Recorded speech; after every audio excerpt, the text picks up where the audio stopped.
John Carlos, he knows all about protest. Let me take you quickly back to 1968. It's the Summer Games in Mexico City.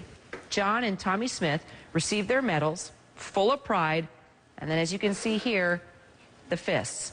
Black Power salutes during a medal ceremony. Well, John and Tommy got their message across, but it cost them. John Carlos talks about it in his new book, The John Carlos Story, the sports moment that changed the world. And now he's showing support again, but this time to Occupy protesters in various cities around the country. And John, I'm going to get to the Occupy Wall Street movements in just a moment. But first, if you don't mind, quickly take us back to 1968. You're at the top of your game. You're an Olympian. The whole world is watching. Why did you choose that very moment to raise your fist for Black Power? Well, you say Black Power, I'll say for Olympic Project for Human Rights.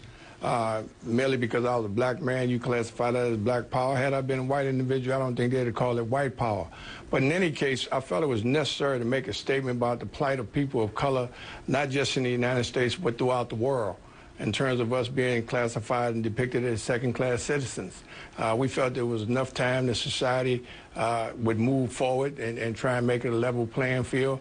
We got to the point where we felt we were tired of waiting to hear that statement, that old slogan, just give us more time, you're making advancements. You know, we sit back and think about slavery, what has happened back in slavery time relative to what was happening in the 60s, or relative, for that matter, what's happening in 2000. You know, it's interesting you raise the point of, you know, Black Power versus power to all people, you know, human rights. When you did that, that moment, and you saw what happened, you know, they stripped you of your medal. Looking back at it now, was it worth it? First of all, let's correct something. It's a fallacy. They've been announcing for the last 43 years that they've taken our medals away. They did not take the medals away. They had no right to take the medals away. The medals wasn't given to us. We earned those medals.